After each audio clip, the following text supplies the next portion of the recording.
Now, guys, now. It's time. I don't mean to get political, but it's time to get political, all right? You guys don't mind, right? Let's talk about my boy, Mamdani. Mamdani. Mamdani. An epic battle. New York Mayor Eric Adams formally announcing tonight that he's going to go head-to-head with the Democrats' new rising star, Zohran Mamdani, as an independent candidate in the mayor's race in the biggest city in America. Now, we're going to speak to Mamdani live in just a moment. But first, take a listen to Mayor Adams' attacks right out of the gate today. This election is a choice between a candidate with a blue collar and one with a silver spoon. A choice between dirty fingernails and manicured nails. Sorry, Zohran Mamdani with a silver spoon. What are we talking about?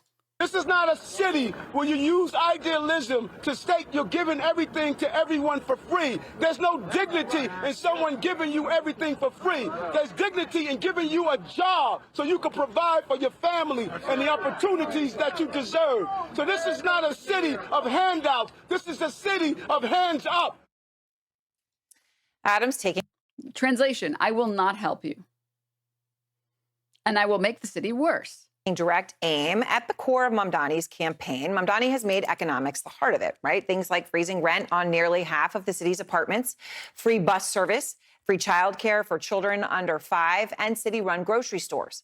Okay, well, the Adams news comes as our Isaac Dover is just reporting that former Governor Andrew Cuomo, who, of course, was crushed in that primary, who conceded it to Mamdani, will not drop out of the race before tomorrow's deadline. So now this raises crucial questions about whether he will also be running in the general election as an independent.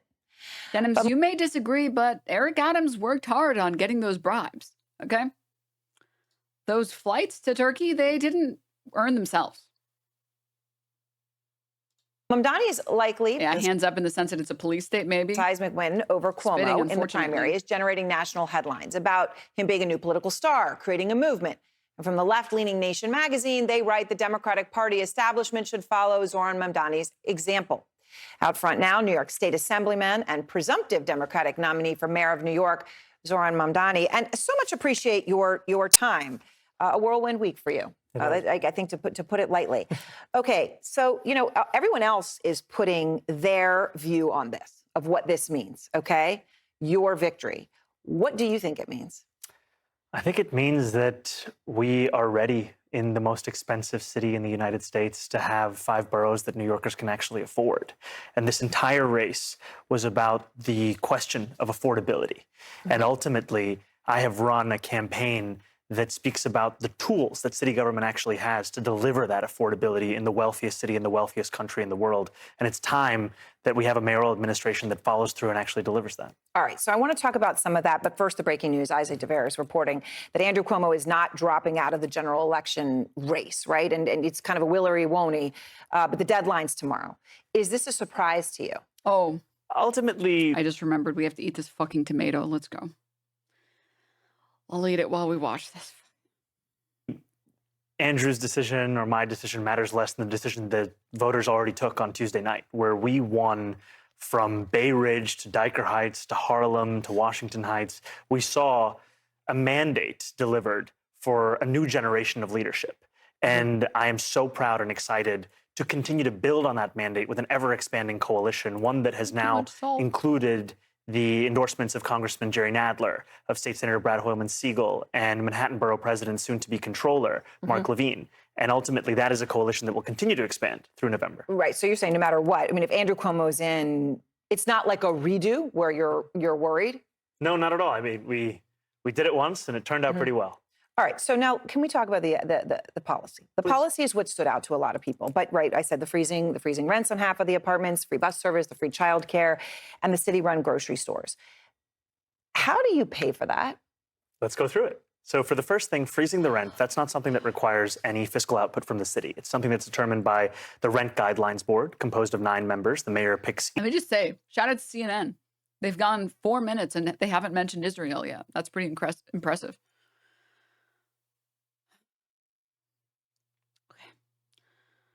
Almost halfway done with the tomato. Oh. each of those members. Are you still a victim today? I'm a victim anytime. I'm blessed with people as stupid as you are in my chat. Okay, I am a victim of your stupidity, chatter. All right, let's continue. They determine each year whether rents rise or whether they stay the same. The previous mayoral administration froze the rent 3 times, so this has clear historical precedent. When it comes to city-run grocery... Even Adams, you're saying Adams. No, this is prior to Adams. Okay. He's the current one who has raised it 9% on those same New Yorkers, pushing them out of their homes. City-run grocery stores, I've proposed a pilot program of 1 store in each borough. These are 5 stores in total. The total cost of this is $60 million. This is less than half the cost of what the city is already set to spend on a subsidy program for corporate supermarkets that has no guarantee of cheaper prices or collective bargaining agreements or even accepting SNAP or WIC. So you're not looking at some like Soviet Union grocery stores on every corner that are going to be run by the government? No, what I'm looking at is how to solve the very clear twin crises of affordability when you go to the grocery store and food deserts, which disproportionately...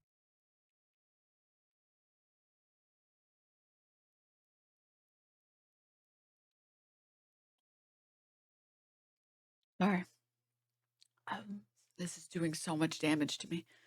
Can we please watch this clip again? Less than half the cost of what the city is already set to spend on a subsidy program for corporate supermarkets that has no guarantee of cheaper prices or... Which this is what I've been talking about, by the way. This ultra Soviet Union idea of affordable food in every corner.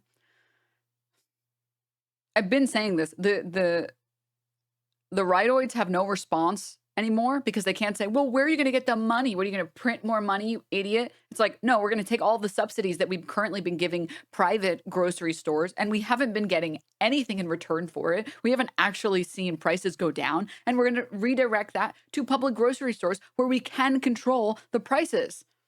We have the money. We're just going to reallocate it from these private chains to public chains. It's a better system that can actually guarantee that the prices will stay low. And I feel very passionately about this subject. Oh yeah, because it's not like small businesses can't collapse.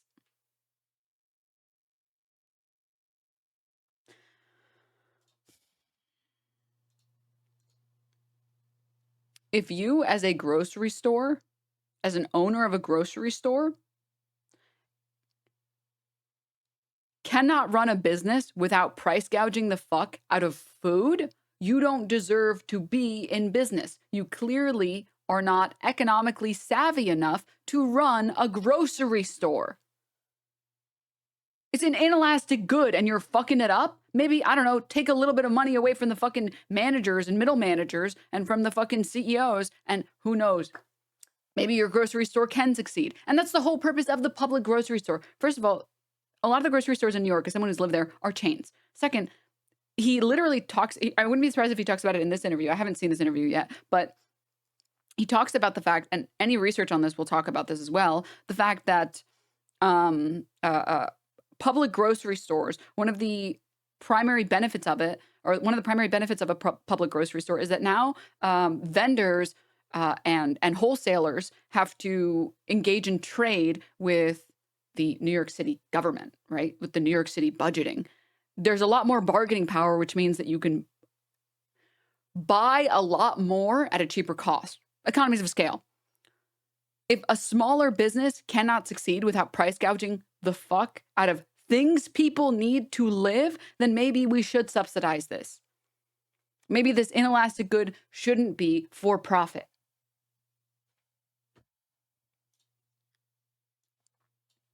Or collective bargaining agreements, or even accepting SNAP or WIC. So you're not looking at some like Soviet... Maybe we shouldn't be making profits off of basic necessities for human beings to survive and not worry about instead small businesses. Whoa, what are you, a commie? Also, this is... I gave credit to CNN for not mentioning Israel in the first 4 minutes, but I forgot to consider the Soviet Union message. I'm a fool. How could I forget the Red Scare propaganda? Union grocery stores on every corner that are going to be run by the government. No, what I'm looking at is how to solve the very clear twin crises of affordability. Soviet Union grocery store. when you go to the grocery store, and food deserts, which disproportionately impact Black and brown New Yorkers across the 5 boroughs, where I've heard directly from New Yorkers who say, why is it that I can find 6 fast food restaurants in a 5-block radius, but I can't find a place to buy groceries? But all right, back to the tomato. Five boroughs, 5 grocery stores, but that can't be the goal. Well, I mean, the idea is the goal you want them on every. I mean, but in New York, things do go. There's a nail salon on every corner. There's a grocery store on almost every other corner. I think ultimately I'm guided by outcomes. If this pilot succeeds in guaranteeing, I'm going to speed through this. Okay, we're going to eat it like a fucking champ. Okay, this is going to go in 30 seconds. All right, ready? Cheaper groceries, as I think it will be, then yes, it should scale up. If it doesn't succeed, then no, it shouldn't, because what New Yorkers want are results. And then it comes to making buses free and universal childcare. Right. These are things that cost around $700 million and let's say about $5 or $6 billion. Significant amounts of money. Huge amounts of money. But have to be understood in the context of a $113 billion municipal budget, a $252 billion state budget, and we put forward a plan to pay for these and more to start Trump-proofing our city through 2 major revenue streams. Increasing the top corporate tax rate of New York to match that of New Jersey, that raises $5 billion, and increasing income taxes on the top 1% of New Yorkers who make $1 million or more a year by 2%. Both of these things, after they come to fruition, you're still paying less than you did before Trump. Okay. On the city tax, though, and I know that takes effect with people right now, that top rate of people of 50,000 or more. So if you're going to be adding 2% to people at $1 million, that I just did the math, right? Well, but that's going to be an increase of 51% of what they pay now. I'm not saying cry for them. I'm saying if they leave, you're not going to get that money. And when you increase someone's taxes by 51%, aren't a lot of people going to leave? We're saying we're increasing it by 2% of what it is right now. And ultimately, I'm guided by the facts. The Fiscal Policy Institute did an analysis of the top 1% of New Yorkers and found that they leave the city at 1/4 the rate of other income categories. And when they do leave, they leave to what are called high tax states, New Jersey, California. So what it then comes down to is, why are they leaving? Is it fiscal policy or is it actually quality of life? And I've heard that time and again from wealthier New Yorkers, from all New Yorkers. So it's talk. They're going to go to Florida and all you think is talk. In 2021, when I came to the state assembly, we had the same fight to fund public schools, to raise taxes on billionaires. Okay, tomato is done. Sorry, just like fucking leaked on everything. It was disgusting. It was actually nasty. I'm not eating the fucking tomato butthole, dude. The idea that business is going to leave New York is so fucking laughable. Come be fucking for real. Holy fear-mongering, dude. Why are you forcing yourself to eat the tomatoes? It's as a way to say thank you to everyone who's donating, okay? And if you would like me to suffer, every 100 donated is a tiny tomato, and every 5K donated is a big tomato. Suffering for the cause. And all of the stretch goals, I will organize a fun stream, and we'll do all of these together. Ugh. Also, I saw we got 100, so I'm going to eat one of these really quickly. Okay, continue. And corporations, we were told millionaires would flee. And we now have more millionaires. Okay, so the New York Times is saying that Mayor Adams is trying to gather business leaders to support him, to say this is going to be bad. And Bill Ackman, billionaire hedge fund manager, of course, you know of him.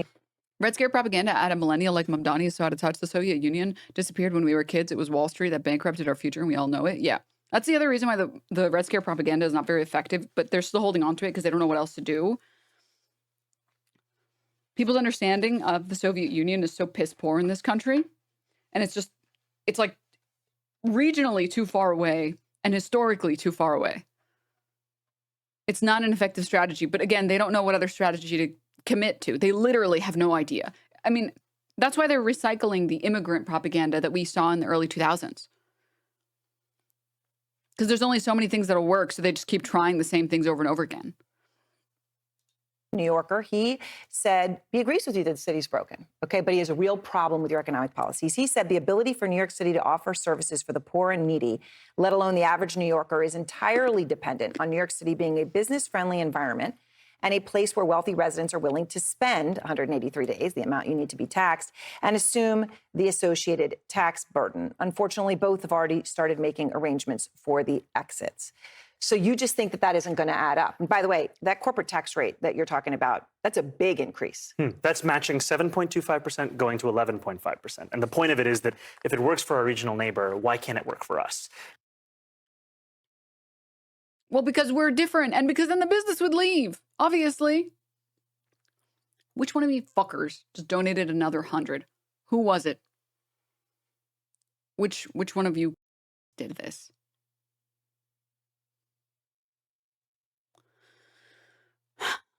And with Bill Ackman, this is someone who put $500,000 into Andrew Cuomo's super PAC, someone to whom clearly money is not an issue. And ultimately, even for him, life would get better. Because what I'm looking to use this money for is to make the quality of life across the city better. Okay, so when people say democratic socialist, right? And I'm curious what you think this means. I mean, do you like capitalism?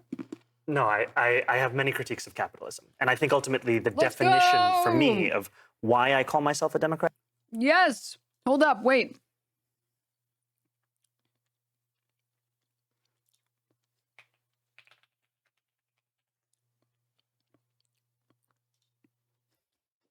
Socialism. Do you like capitalism? No, I have many critiques of capitalism. And I think ultimately the definition for me of why I call myself a democratic socialist is the words of Dr. King decades ago. He said, call it democracy, call it democratic socialism. There must be a better distribution of wealth for all of God's children in this country. And that's what I'm focused on, is dignity and taking on income inequality. And for too long, politicians have pretended that we're spectators to that crisis of affordability. We're actually actors. And we have the choice to exacerbate it, like Mayor Adams has done, or to respond to it and resolve it without it. Okay. So, Which one of you fuckers donated another 100?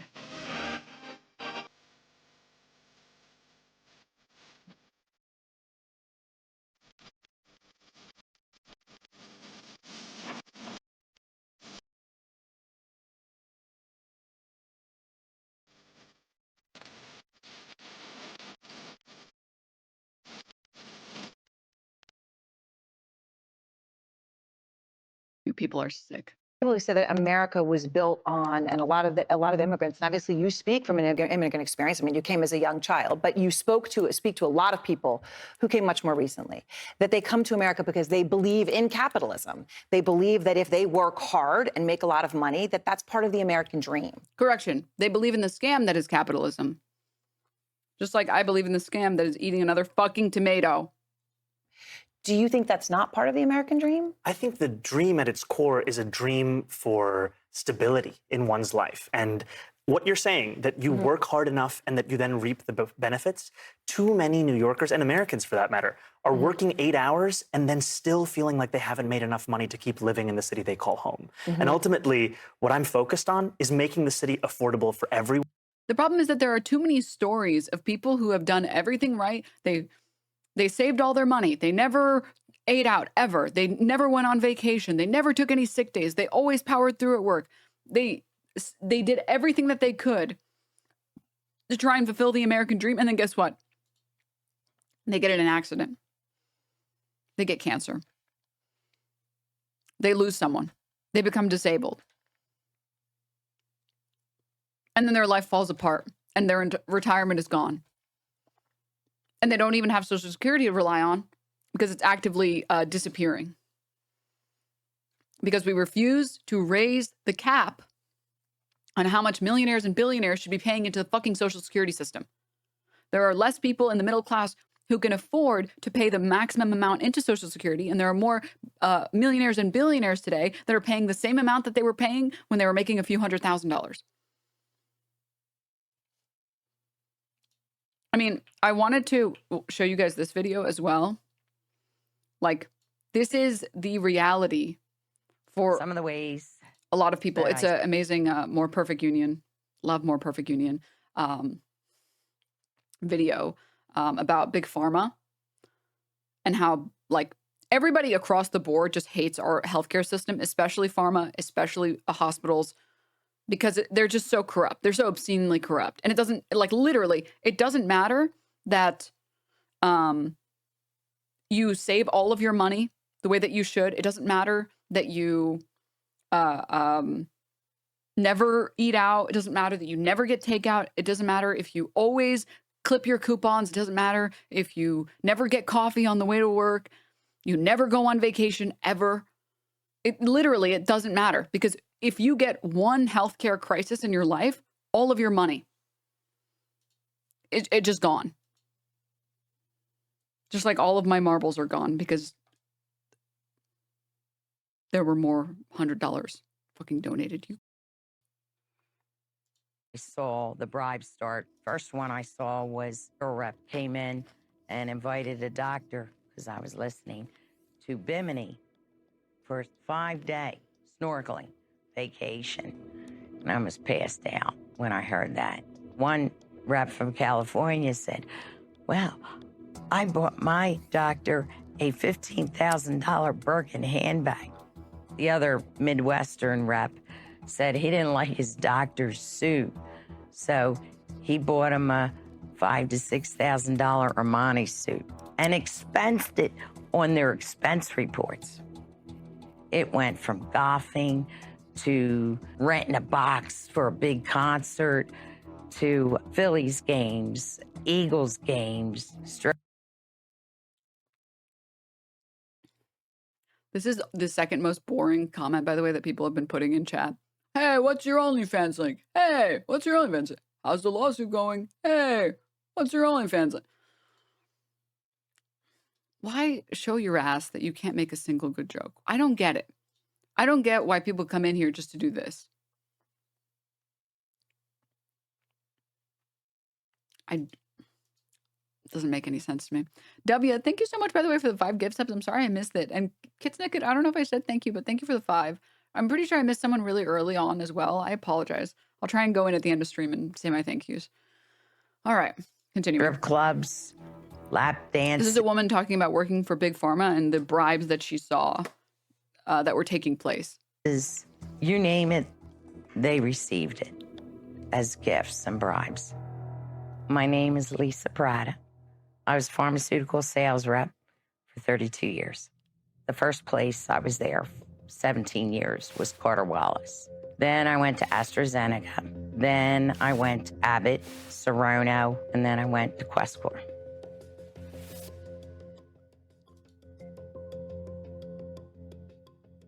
When an MS patient has an exacerbation or an attack or a flare, they're injected with Acthar, and it calms down and reduces inflammation, thus improving their symptoms.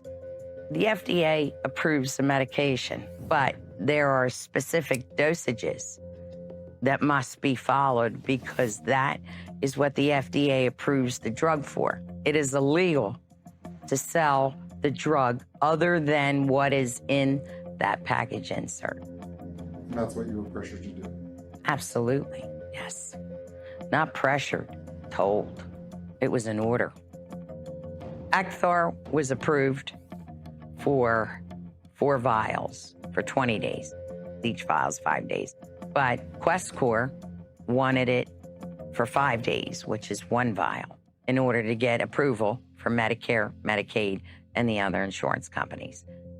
I knew in my heart that was off-label, and I knew that the patients were never going to get better and they were going to progress downward in their disease and get worse.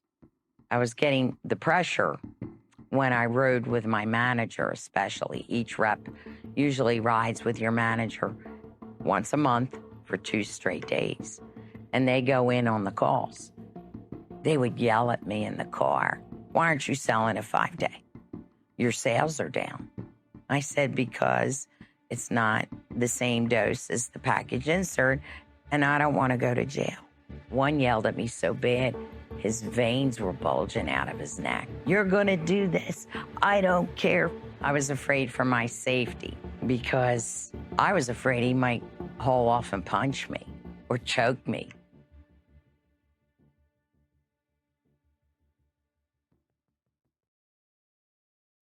Lisa alleges that Questcor funneled money to physicians to subtly encourage them to prescribe Acthar. What they would do is they would approach a physician who maybe had no experience, and they would say, "Hey, how would you like to do a study? We'll pay you X amount of dollars to do the study, but it only 10 patients, and we'll pay you $500 per patient." This was just, to me, a bogus study that would never wind up an abstract or even accepted into a major journal. But subliminally, it was conditioning them to become an Acthar cheerleader. They would use the drug and they were in condition to using Acthar and prescribing it. So it was subliminal conditioning by paying them. And then, well, this ain't too bad, so I'll use it on my patients. And then their prescribing habits change. They'll think of the dollars. Well, the competitor, Solumedrol, is not giving me any cash. I'll go with who's paying me. Questcore also allegedly used paid doctors to advertise the lower dose of Acthar to patients over lavish dinners via the MS Society to patients to attend very nice dinner. And it's sad because they're looking for hope. The patients will come, then the doctor speaks about taking Acthar for 5 days. And this sounds like getting gold, like the cure for cancer. So they go home. If they get an attack, they will call and they are like, I don't want Solumedrol, I want Acthar. And they get Acthar. I did a patient program and I hear somebody yell, Lisa, Lisa. And it was this beautiful woman. Her name was Melanie with a cane, early 30s. She had 2 kids. She indicated to me she just was diagnosed with MS. She had a cane, so I knew her disease was progressing. She said, Lisa, I don't want to listen to the doctor. I want your opinion. Do you think that Acthar is going to help me? And I went, oh. And I gave her the line because it's illegal to give medical advice. I said, I'm not at liberty to do that. Your neurologist has to make that recommendation. Well, I went in the bathroom and I broke down. I cried uncontrollably, thinking, what am I doing? You know, she's not going to get better. I knew she wasn't going to get better. So I cleaned up, finished the program, went outside. That was my aha moment. I want to bring Questcore to their knees for what they've done to these MS patients. I can't not help.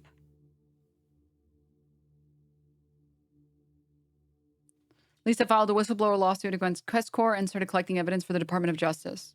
I didn't tell anybody what motivated me to do that. I still see Melanie now every day. Well, we paid for the study and it did a great job. Yeah. There was only 10 people, but don't worry about it. Yeah. You should give us as much money as possible. Also, ignore the fact that, like, this medication should be taken in these doses, and that's what it was approved for. That's the FDA-approved dosing for it, and there might be concerns if you aren't using the correct dosing over the right amount of time. But we're just going to sell you in vials because we can make more money if we just sell the individual ones. To the point where they convinced the patients to demand this drug versus proven methods. Not to mention, I'm someone with MS and I barely make enough to make ends meet. And it's like... And I wanted to highlight a message I read. As someone who works in the process of pharma manufacturing, this kind of thing is so devastating because you see these people making insane amounts of money and creating these drugs to help patients on teams of hundreds of people, knowing the shit is happening up top. It's really sad because, like, there are a lot of people who work in like research and work in drug development and work in vaccine development and work in the pharmaceutical industries, like the people who actually create the drugs. Genuinely care about what they're doing. They either care on like a scientific level. Sorry, I don't have MS. I was reading a chat message from someone who said that they had it. I apologize. I didn't make that clear. The people who actually work in these labs, these dweebs, these nerds, they genuinely either love what they do on like a scientific level, like, whoa, this is so cool that we can work together. We can create this shit. This is amazing.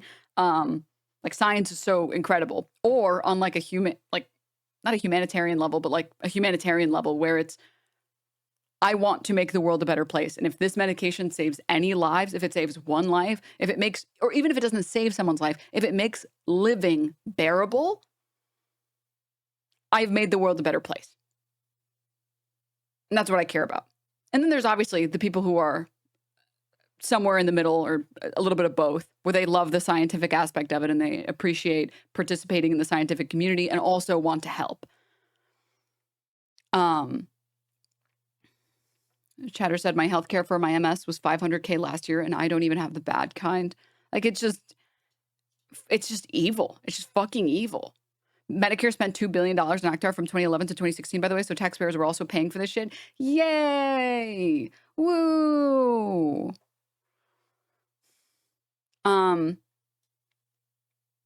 And I wanted to also highlight something else.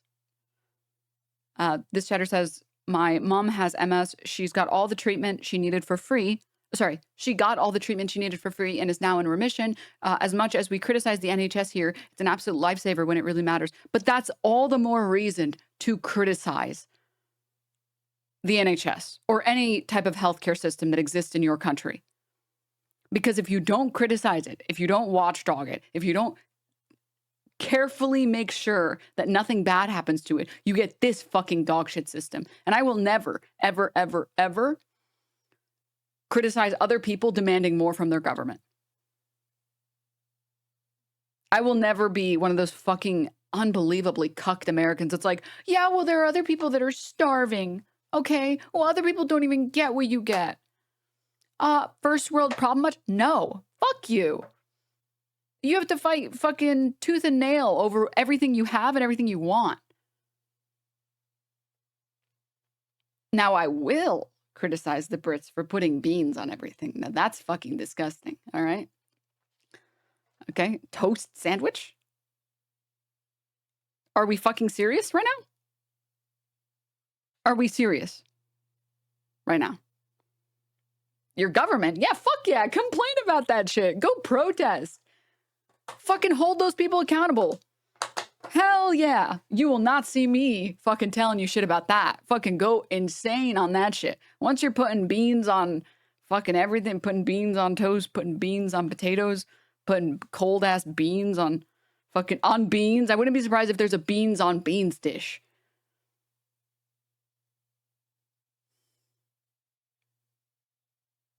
Now we have a problem. Dude, I went to the movie theater yesterday and I saw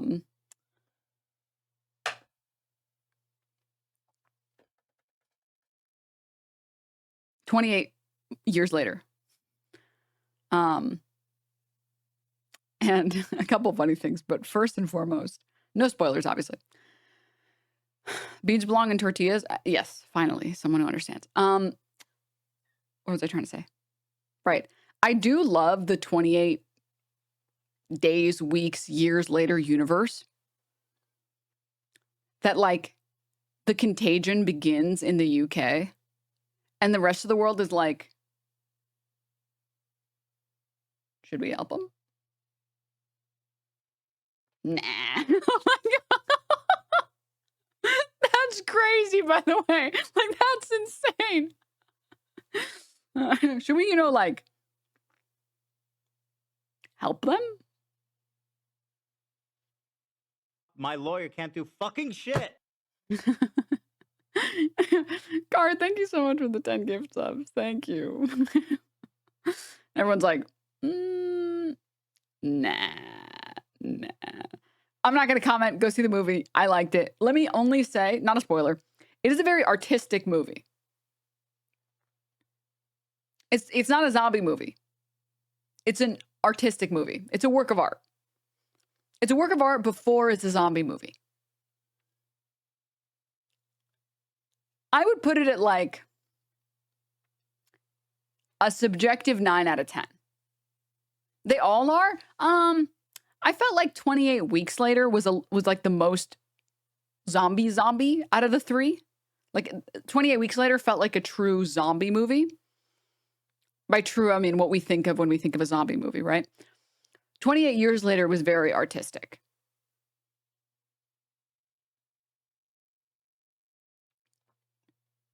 I liked it. It's definitely not for everyone, but I liked it. Because for me, if I go to watch a film and it's an artistic film, as long as you can keep me entertained, I'm down for an artistic film. I just hate artistic films that are like, I'm so bored out of my mind. And it's just like, I know this is just some fucking director that's like, this shot is so incredible. Oh my God, I can't believe we got the fucking light to perfectly hit I'm like, I don't care. I'm bored. Sorry, I know, ADHD brain. But yeah, I 28 years later it was a very enjoyable film. I liked a lot of the decisions they made. There were a lot of bold decisions that were made. It was very entertaining. And in general, also, I'm like, I think a lot of lazy writing happens when you make like the main character or one of the main characters in a series a kid, like a teenager. And I think they rely too heavily on like, look, it's just this kid and he's just struggling and everything. But I actually love coming of age stories. Like I think that they are done when they're done well, they're very, very good. And that was peak. Like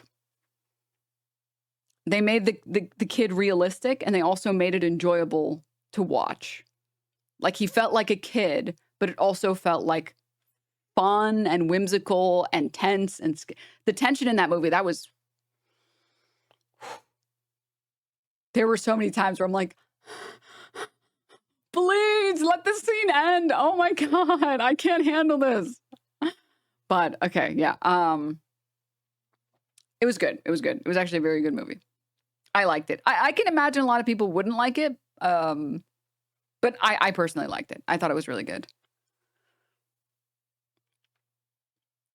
So, anywho. Okay.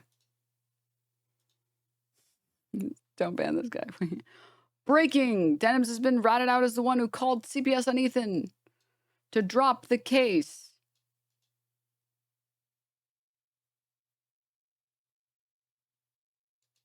I did something that I didn't do and have no recollection of doing, huh? I know that Ethan spends a lot of his free time posting on Instagram and stuff, but I can assure you that I spend almost all of my free time playing video games and watching movies. Fortunately, unfortunately. This is a joke, maybe? I don't know. Maybe it's a joke. Their name is anti-communist, which makes me think that it's not a joke, though. Oh, they left immediately. Also, Ethan literally said, literally a clip of Ethan saying, she did not call CPS. I never said that. He did say that. Idiotic, stupid, moronic. Okay.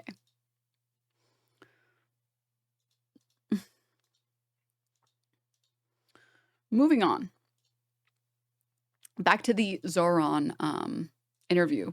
I wonder why Americans who have dealt with the pharmaceutical industry, I wonder why Americans who have dealt with the billing system for healthcare in this country, I wonder why Americans who have dealt with the education system in this country, who have dealt with the failing infrastructure in this country, would possibly be for a candidate that says, yes, the American dream has failed a lot of people.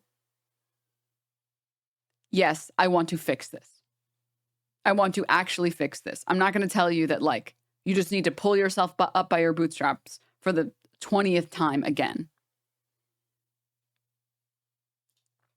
Not to win an ideological argument, but to deliver on the mandate of this So when Mayor campaign. Adams, you just heard him come out and he said, soup, silver spoon. He talked about manicured nails to refer to you, right? I was looking at him. You can show him to everybody. What do you say to him? You know, I understand what he's doing. He's trying to distract from his own record. His is a record where he raised rents on more than 2 million New Yorkers by 9%, and he's considering another 8% increase. His is a record of raising the water bill to the highest it's been in 13 years, supporting Con Edison when they wanted to increase New Yorkers' gas and electric bills by $65 a month. I would much rather talk about me than I would about his record if I was him. And so that's what he's going to be doing over the next few months. And we will continue to remind New Yorkers what's on the ballot. It's affordability. I just want to play, because that's what this is, play more of Mamdani telling his story. So to quote the words of a famous New Yorker, allow me to reintroduce myself. I was born in Kampala, Uganda, in East Africa. I was given my middle name Kwame by my father, who named me after the first prime minister of Ghana. I moved to this city when I was 7. This is the city I fell in love with, the city where I got my citizenship. He's been in the New York Assembly for 4 years. And before that, he was an aspiring rapper under the name Mr. Cardamom. Listen.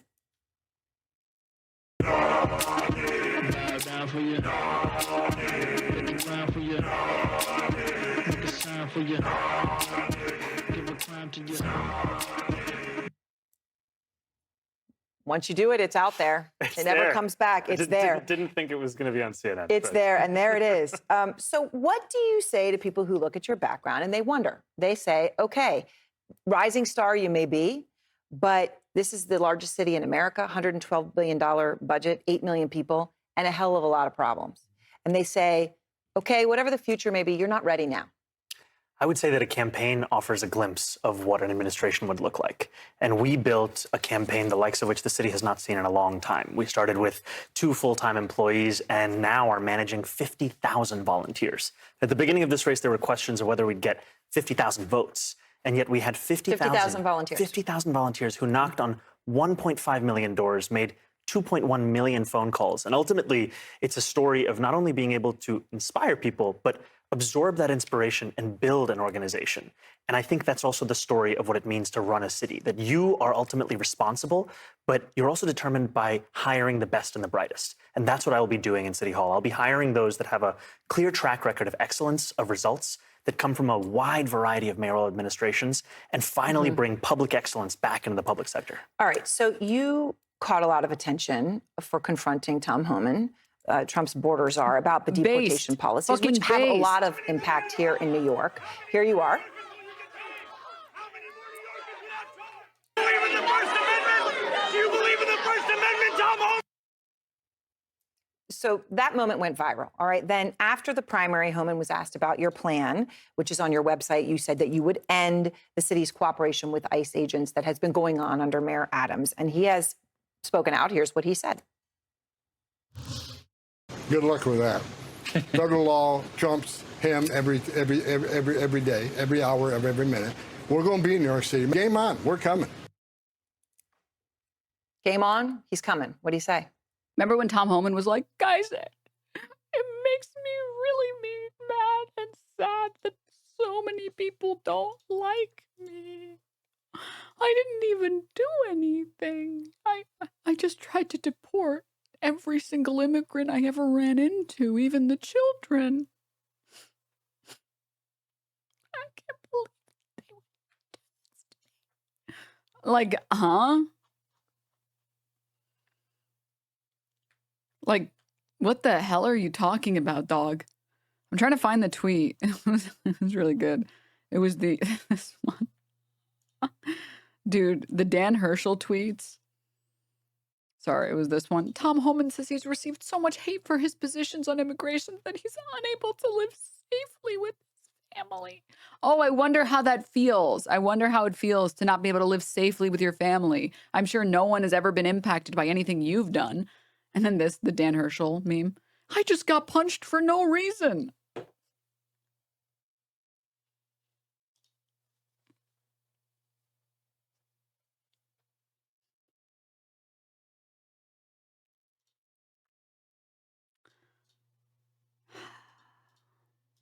So good. That I'm going to be here to stand up and fight back. And unlike the current mayor, I'm not going to be working alongside the Trump administration to build the single largest deportation force in American history. I'm going to actually represent each and every New Yorker. And that includes immigrant New Yorkers. And that means standing up for the laws of this city, like our sanctuary city policies, which have kept New Yorkers safe for decades and were defended by Republicans and Democrats alike for years until we got this mayor who fear-mongered about them so extensively. Does that involve the NYPD? It means that the NYPD would actually serve New Yorkers and not assist ICE in their operations. We recently saw ICE agents. So they would not assist ICE? Not assisting ICE, because ultimately their job is public safety. And I know officers who are signing up to take on serious crimes, not to. And for everyone who's upset about his comments about the police, please know he has to. You cannot be the mayor of New York without. Sorry, you cannot be the mayor of New York if you say anything negative about the cops, unfortunately. It's just the reality of New York City. I'm sorry. And like a lot of other cities, obviously. But it's just the way that he has to do it. It's the same thing as like him saying, oh, yeah, I believe Israel has a right to exist as a state with equal rights for Palestinians. Because the opposing position is so bad they have no choice but to accept it. And it's the same thing here. He has to, I promise you, he's an ACAB. He's an ACAB. He is an ACAB believer. But he has to be precise on this topic, and he cannot disparage New York cops and the New York Cop Union. He can't. He has to. This is the only way that he can win. It's sad, but yeah. People need to. I mean, listen. I am in belief. I am of the belief that there are strategies that the right uses that are effective and that work. And there is no reason that we as leftists, in an attempt to make this country better, these cities better, these states better, that we shouldn't adopt these same policies, these same principles.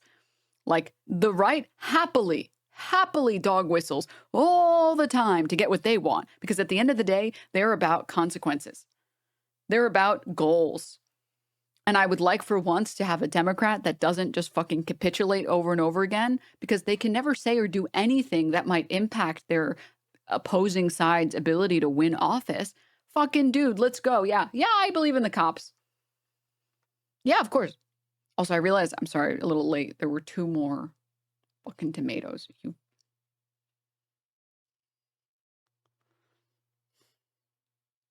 The last one fucking squirted everywhere, and it was not fun. Be a part of the force that is arresting a pastor who's peacefully observing the arrest of a migrant at Federal Plaza. All right, so a moment ago, you talked about how you didn't know if you'd get 50,000 votes, and you ended up with 50,000 volunteers. They knocked on doors. There are many in the country who might look at that and say, okay, that makes me think of somebody else who took on I'm trying to think of the right word to use, but somebody who expected to win, and therefore didn't campaign that hard and lost. And the person who did that was Alexandria Ocasio-Cortez, right? Famously also here in New York. She endorsed you early. She helped you. She just spoke to Manu Raju, our Manu Raju, a few moments ago. Conrad Junk, that's pretty good. She said the Democratic Party needs to pay attention to your success right now. Here's what she just told him. We have a choice to listen to that message that people are sending us or not. This isn't just about Mr. Mamdani as an individual. This is about the message that the people of New York City are trying to send to our party. Yeah, Chad, I agree. We have different definitions of early. So there's now talk, that your victory puts her in a whole new light, right? It puts her and Bernie Sanders, not that they were seen as fringe, but they were seen as a wing of the party. And that instead of being a wing, that becomes more of the center, and that you are part of that. Do you see it that way? And do you see those who say, look, your victory propels her to a presidential run in 2028? She's been an inspiration, and it's been an honor to be represented by her as an assembly member in Astoria for many years. And I think about a senior who works at a child care center that I met in Sunnyside, Queens, who told me that I'm not a progressive, but I realized when I looked at Alexandria Ocasio-Cortez and Bernie Sanders, they were the only ones who were willing to fight for me. Yeah. And that's what so many New Yorkers and Americans understand, is that these are the 2 individuals who have been willing to take on this oligarchy and actually stand up for dignity for Americans. Before you go, one last thing. Bill Ackman, I just mentioned him as right, he's the billionaire hedge fund manager, but he's not alone. There are a lot like him, whether it's Ken Griffin or CEOs of big banks. Would you meet with them? I'll meet with anyone. I will meet with them, and I'll explain why I believe in the necessity of raising the top corporate tax rate. And I'd also tell Bill Ackman that I firmly disagree with his attempt to dismantle diversity, equity, and inclusion across the country, because it's not only against the morals of so many, it's also against the actual bottom line for so many businesses. And as a businessman, he should understand that. All right. Well, Assemblyman, thank you very much. We appreciate your time.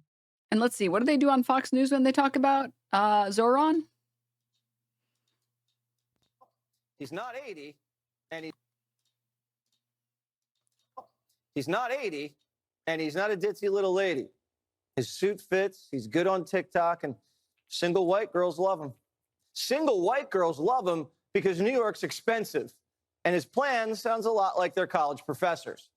And who cares if he wants government-run grocery stores? They don't cook. They order Uber Eats. He's not 80, and he's not a ditzy little lady. White girls love Zohran. All the single ladies love Zohran Mamdani, dude. The epic own. The excellent epic own. Oh my God. Oh my God, dude. This is so good. It's amazing, dude. That's so dope. Love this. Chef's kiss. Beautiful. No notes. And with that, there were like 2 more things that I wanted to say. Actually, I'm going to finish it up. I'm going to finish up the thought. The other thing I'm going to say is like his social media presence was like really good. It was really good. All of these are very snappy. All of these videos that he did were really, really good. He went in a lot of different directions that worked really, really well for him.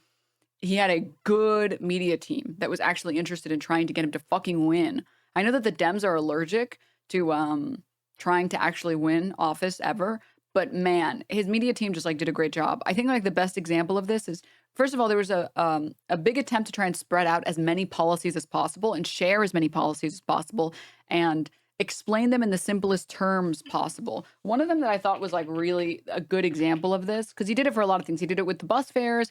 He did it with the public grocery stores. But one thing I think he did really well, he did it with rent freezing. Let me pull it up. Zohran. This is like a perfect example. Like his staff did a really good job and he clearly trusted his staff. New York is suffering from a crisis, and it's called halalflation. Today, we're going to get to the bottom of this. How much does a plate of halal cost right now from this truck? $10. $10. Chicken over rice, lamb over rice, $10. $10? Yeah. When you're a street vendor, you have to pay for the food, the plates. How much do you have to pay for your permit? Before it was 22K. 17,000. How much does a license cost if you get it from the city? I think 400. And who are you paying? The permit owner. You're not paying the city. No. You pay the permit owner $22,000 just so you can sell this food. Yes. And who is this? A random guy. Have you ever applied for a permit? Yeah, I'm applied and no come anything. It's long wait. Number 3,800 something. And After 2 years, you're number 3,800. yes. These are the 4 TLDR, basically imagine scalpers. You know, like tickets for conventions or like Xboxes or PS5s or whatever. Some other fucker has it and then they rent the permit essentially. Effectively, that's what they're doing. They're subletting the permit. These permits that would cost a couple $100 and they're subletting them for tens of thousands of dollars. 4 bills that are sitting in the city council right Access to business licensing, repeal criminal liability, service for vendors, reform sitting rules. now, which would give these vendors their own permits and make your halal more affordable. But Eric Adams hasn't said a single word about them. If you own the permit, then how much would you charge for the plate? $7. $8. $8. Would you rather pay $10 for a plate of halal or $8? $8. I think $8 is the way to go. If I was the mayor, I'd be working with city council from day one to make halal $8 again. So, how would it taste? Tastes like $10, but it should be 8. This is a perfect microcosm or like example or small part of his campaign. Every single ad that he put out, or almost every single ad that he put out, was exactly like this. For people who are not like New Yorkers, halal carts are on literally every corner. People love halal carts. I am a halal cart enjoyer. It's really good food. It's pretty cheap. It's very convenient. Everyone thinks of hot dog stands when they think of New York if they've never been. Halal trucks are where it's at. What's a halal plate here? It's usually chicken, lamb, sometimes beef, but usually chicken or lamb over rice with like some white sauce, which is like a garlic sauce, or some other things. But they serve lots of stuff. You can get like falafel, you can get shawarma sometimes, you can get, sometimes they'll put them in gyros. So it's very good. It's really good food. It's very, very good food. And surprisingly, I don't know if they all share the same recipe or something. Like all of them are really good. It's kind of crazy. But everyone has seen, even if you aren't a New Yorker, everyone has experienced their favorite food randomly getting more expensive for no reason. And it's not like this person's making more money. If they were making more money, they'd be getting like a bigger truck. They would move from like a cart to an actual truck. That's, you know, you can air condition it. You can hire more staff, easier to move, etc. But people don't understand why the prices are getting more expensive. They understand that it's getting more expensive and they don't understand why. In 1 minute and 30 seconds, he made a snappy video explaining why something is happening, explaining how he would fix it. And he did it by putting them in the shot and having them and asking them directly. So like, what do you think? What would you charge, honestly? Like, if you didn't have to deal with this, what would you charge?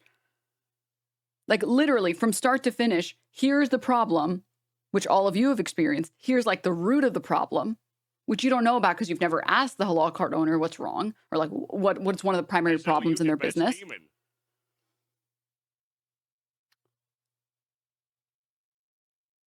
And how he would fix it. And he's done this for a lot of different things in his campaign, like with free bus fare, like with public grocery stores, like with child care costs going down, like with rent freeze, like with building housing. Like he really, like, so much credit to him and his team. And finally, like, someone is willing to take a stand on things that people actually give a fuck instead of Eric Adams being like, let's just send all the criminals to Rikers Island. What a fucking scumbag, dude. Eric Adams is such a scumbag. I can't believe Hassan personally paid Eric Adams hundreds of thousands of dollars. It's messed up, man. It's not cool. Not cool, man. And also the fact that Zohran happens to be Muslim, exposing the right as a bunch of fucking freaks and showing off their insane bigotry while being one of the most likable people on the planet. Like, he's always smiling. He's always having a good time and stuff. Ooh.